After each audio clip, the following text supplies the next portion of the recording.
Well, friends, I am still Michael Beck, and something had happened that overall I felt was pretty positive, at least the way that it ended.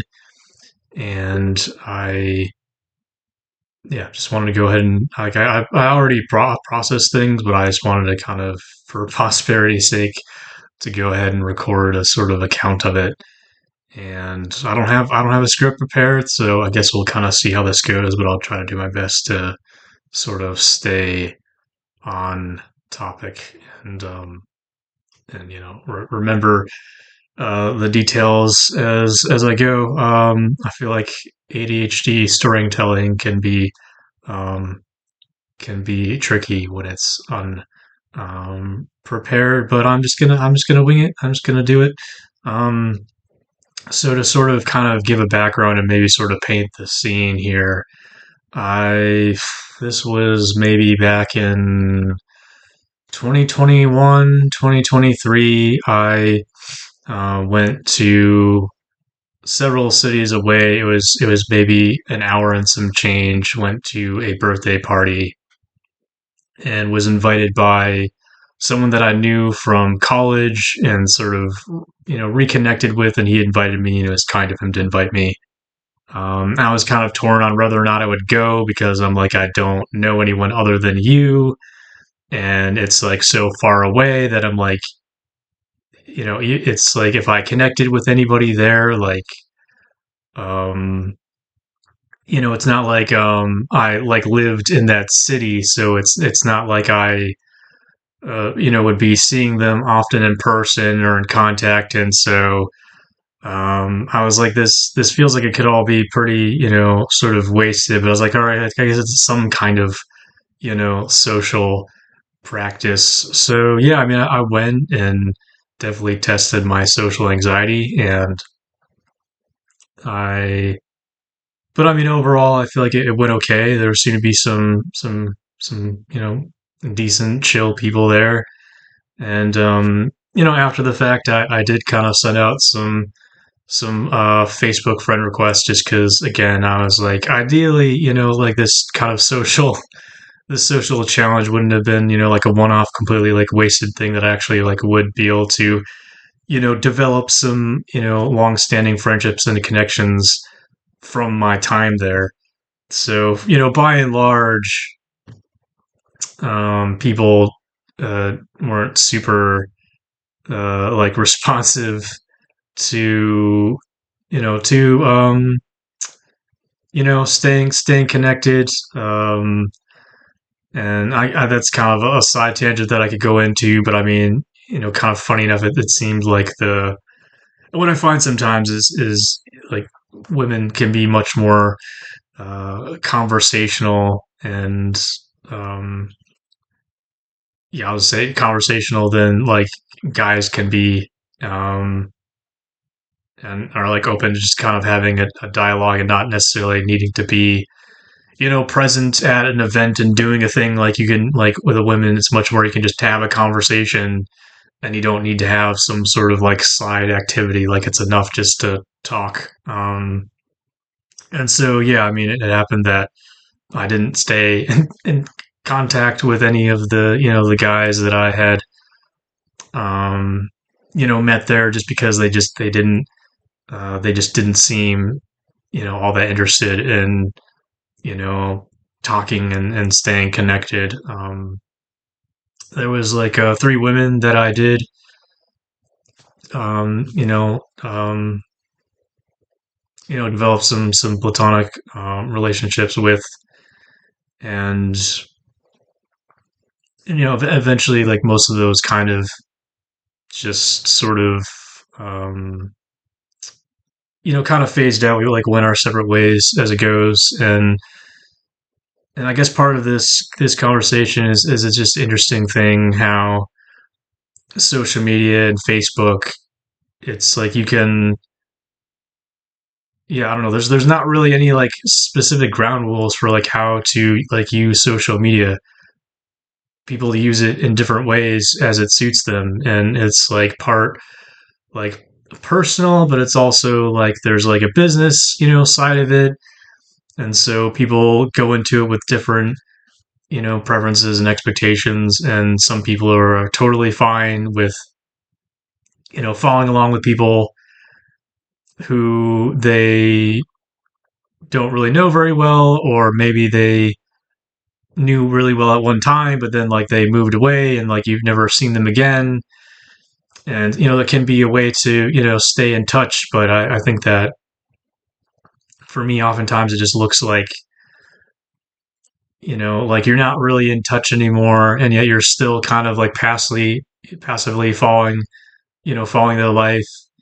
And to me, it just doesn't really, it's just not really worth it. I don't really feel like I need to be like exuding my time and energy following people where there's not sort of this like mutual, give and take, this mutual sort of like emotional investment of like, okay, we actually, are sharing and discussing things, and it's not sort of just like a passing, like, oh, we're just reacting to our posts, or we're like leaving comments, and that's like fine. And certainly, I think I have some of that more so on Instagram, and I guess I'm maybe more okay with that just because of how I kind of treat that.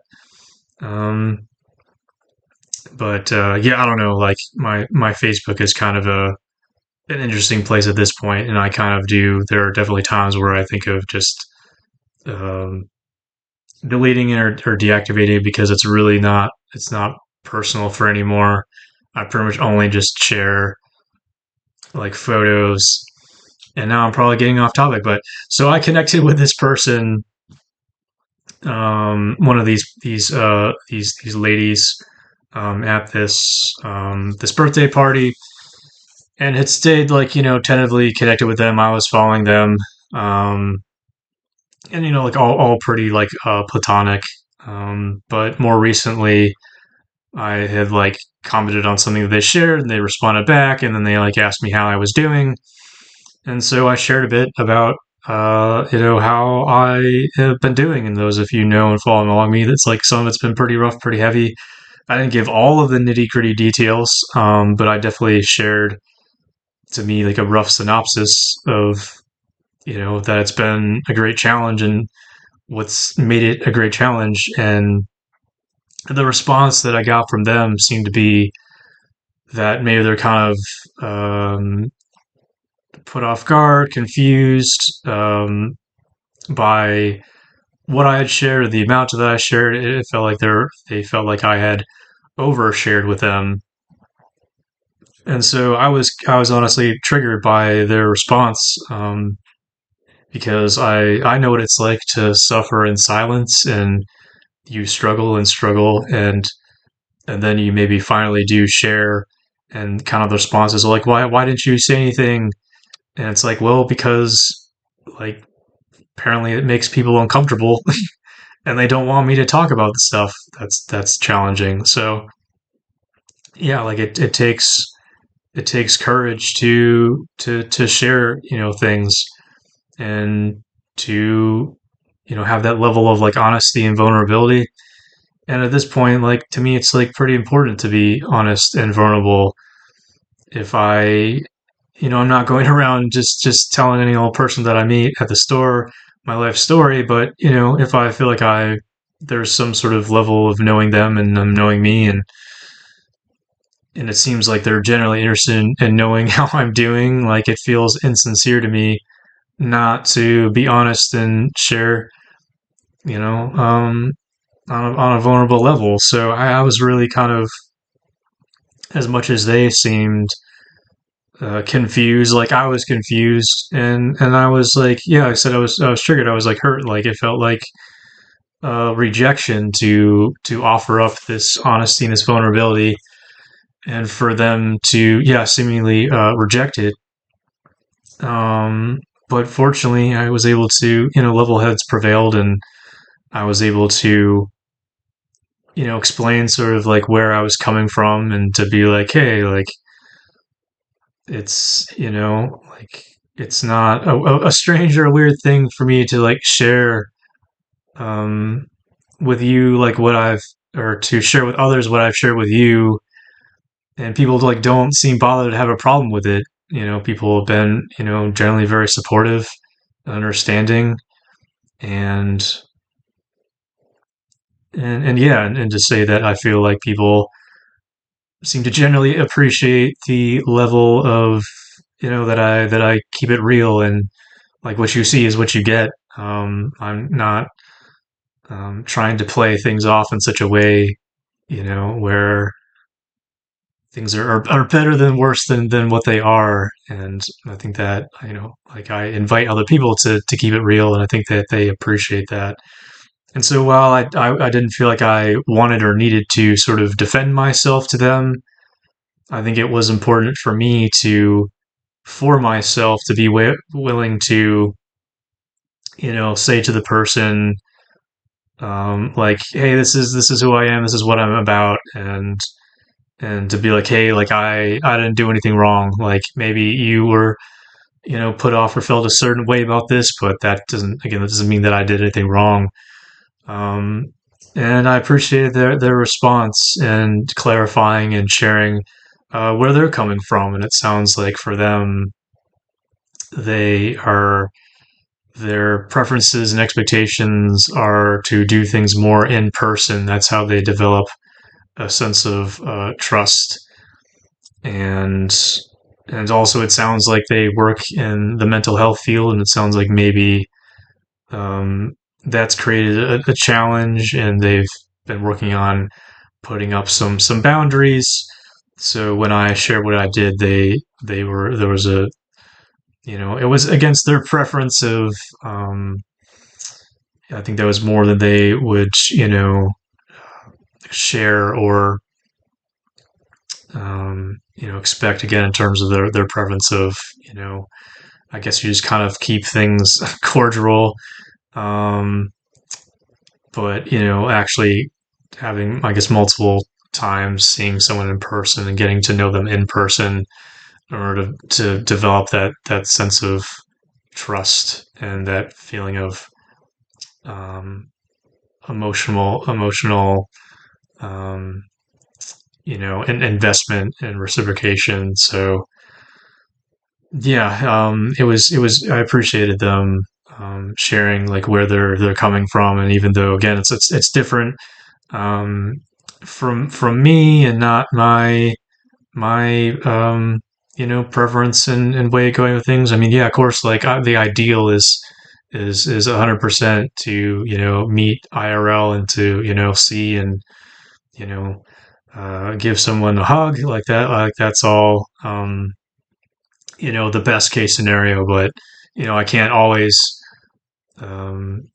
see someone in person. Rather, I knew them and met them in person at one point, or maybe I'd never met them in person. Like if someone is like several states away, even a single state away, like just distance creates a barrier. And so I've been fortunate that there have been a number of people who seem to be kind of where I'm at and aren't, bothered by the distance and not being able to see each other in person. And they're happy to, be connected long distance and do, phone calls, video calls, voice messages. And so, yeah, I was just through this conversation, I was just reminded that there are different people and different preferences. And with that just comes like different expectations. And it's hard because we have our preferences and our expectations. And I think we all sort of tend to, or can be inclined to be like, okay, this is the right way. Excuse me, this is the right way. This is the way that things like should be. This is how people should go about things. And it can be hard when people subvert our expectations. But it's the best case scenario when you can be able to have a dialogue and clarify and see where see things from both sides, and be able to have this mutual understanding that no one did anything wrong. It's just again different preferences and different expectations. And well, ultimately we kind of came to a bit of an impasse because I didn't foresee that I would ever see them in person. And I guess again, like I wasn't really interested in sort of having someone connected with on Facebook with just like a shallow, um, kind of, yeah, a shallow level of just like, being an acquaintance. So, just agreed that I would, unfriend them. But, if we ever did meet again in person and developed like an in-person relationship that they would feel, you know, um, comfortable and satisfied with, then maybe we could look at, becoming friends on Facebook as well. But it just kind of didn't feel like, yeah, it was necessary to kind of just keep in touch if we weren't actually going to, um, yeah, be friends on kind of a deeper level. It's like I don't feel like I can really support you. Like it seems like clearly you're not really kind of in a place to, support me on any kind of real level. So so yeah, we just kind of ended there, like went our separate ways, and yeah, I was really grateful, just the way that, sort of just their character and the level of like maturity, and that they were willing to share where they're at, and that I was able to, share where I'm at, and they were receptive to that, receptive to that. Um, yeah, I was really grateful. I mean, it would have been, I guess again, nice to kind of just be able to, um, to get to know them, but that's not their preference. So, had to, let them go, and they could let me go, and I think that was the important thing to kind of have. There was the initial triggering in this feeling of rejection, but just realizing that it's not really rejection, or if anything, it's just, it's more about them.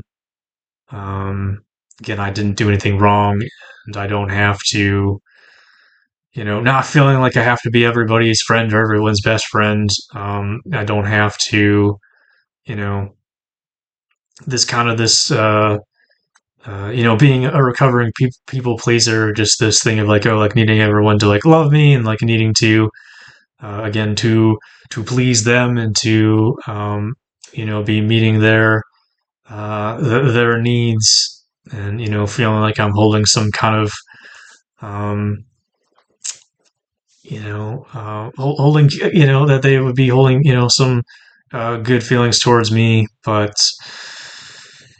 yeah, I mean, like, as it was, there was no hard feelings either way. And so yeah, like recognizing like just because you're not, um, friends on a certain level, or just not that close with them, it doesn't necessarily mean that there's any hard feelings, or but even if there is, like, it's like okay, to have, you know people not like me. It's okay for people to, not be my friend. It's okay for me to not be others' friend, because I mean, there's definitely instances where, within, the confines of a situation, like, and again, in times past where I felt like the people pleaser, I would do all these things to, because I wanted people to love me. Um, but in hindsight, it's like, oh, well, I didn't really actually like them that much. Um, I don't actually need to, be their friend. So it's like, wow, they're very nice. And while they, seem to, remember me well, it's like I don't need to be their friend. Like, because I don't really feel like they were a friend to me. And so that can kind of be a whole other conversation. I've been meaning to talk a little bit about what I feel like is kind of, or that I feel like there needs to be sort of a delineation and difference between people who are nice, and people who are something more than that. Which I've heard people, and I've used, described as like kindness. A difference between nice and kindness. But that can be, another video, and I guess you can let me know if that's a topic that you'd be interested in me, elaborating on and discussing. But yeah, I mean, uh, the yeah, um, how do you say, yeah, just like being social is just full of opportunities for awkward moments, and it doesn't even necessarily mean that we're awkward. It's just that again, there's like not there's like all of these unspoken rules, and I feel like so much of that like makes its way into comedy. Um, I think so much of yeah comedy is just or stand up is like social commentary on social norms and frustrations and confusions and yeah, I think we just kind of have to laugh at it, laugh at ourselves, as we're able. But yeah, I mean, there's it's something to just kind of.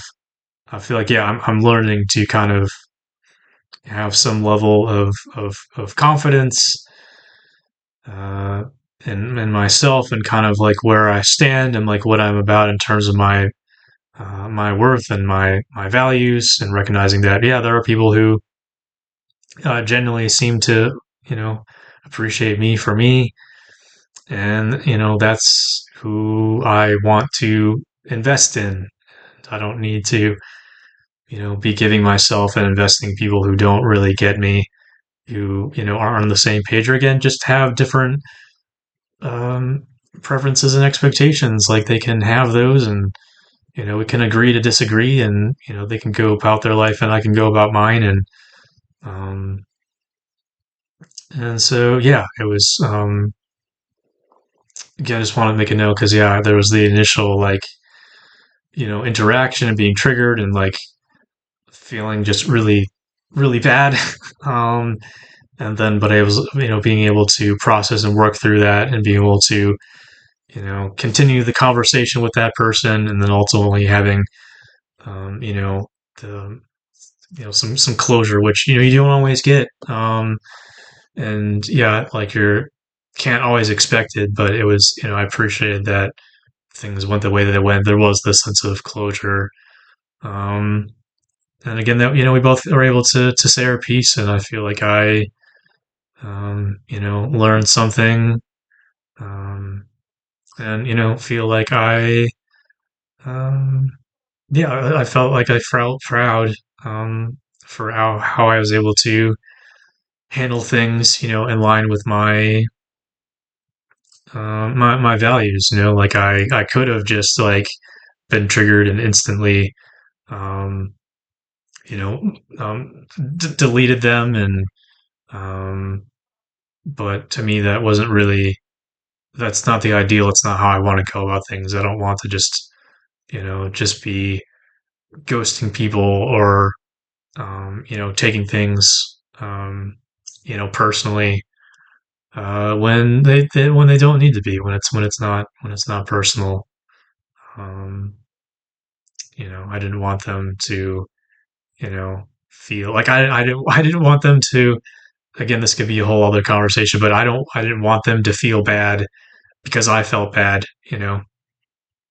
I think that that uh can happen or be a knee jerk thing, or certainly um I have found with people who I don't want to associate with, who very much they do feel hurt, and then they just want to inflict that hurt on others because it feels justified. Um, and that's just not what I'm about. Like I can feel hurt and try to process that and try to handle things in a way where I deal with my own stuff, and I don't have to be um, again words. I don't have to retaliate in any kind of a way. I don't have to. 'Cause, yeah, I don't want to hurt people. That's just not that doesn't solve anything. And to any amount that it would make me feel better would be really short lived, and ultimately would make me feel bad about myself. Because again, I just it's not it doesn't solve anything. Making someone feel bad is just going to make them um, double down and just, they're not going to be thinking critically and thinking that they did, that they should change anything. They'll just be like, oh, well, this person's an asshole. And so, they're the problem and I'm the victim. So, not giving people that excuse. Um, but again, um, I won't elaborate further. The main thing I wanted to share was just, yeah, the interaction with that person and just the way that how things, overall panned out in a positive way, and that I feel, again, proud of how I handled it, and also just kind of to see how, again, that even when there are differences, there can be, some good, well-intentioned people. Um, not everyone is out to get you and to tear you down. Of course, there are the bullies, and I have experienced that um, very in a very real, firsthand way. But oftentimes people are just not trying to hurt you, um, but are just coming at things from a different approach. And then if you have things that you are kind of working on and working through and trying to heal, um, like it's just like getting triggered can happen, and it's a again a task and a challenge to try to not just isolate yourself and stop putting yourself out there to avoid being triggered, but just to be willing to be uncomfortable and to do scary things, like being honest and vulnerable, and knowing that people are going to respond in the way that they do, um, and that's not going to stop you from living your own life, and again putting yourself out there, and that's what I did. So excuse me. But yeah, thanks as always for taking the time to consider these thoughts with me. And until next time, please do well and take care. All right, bye.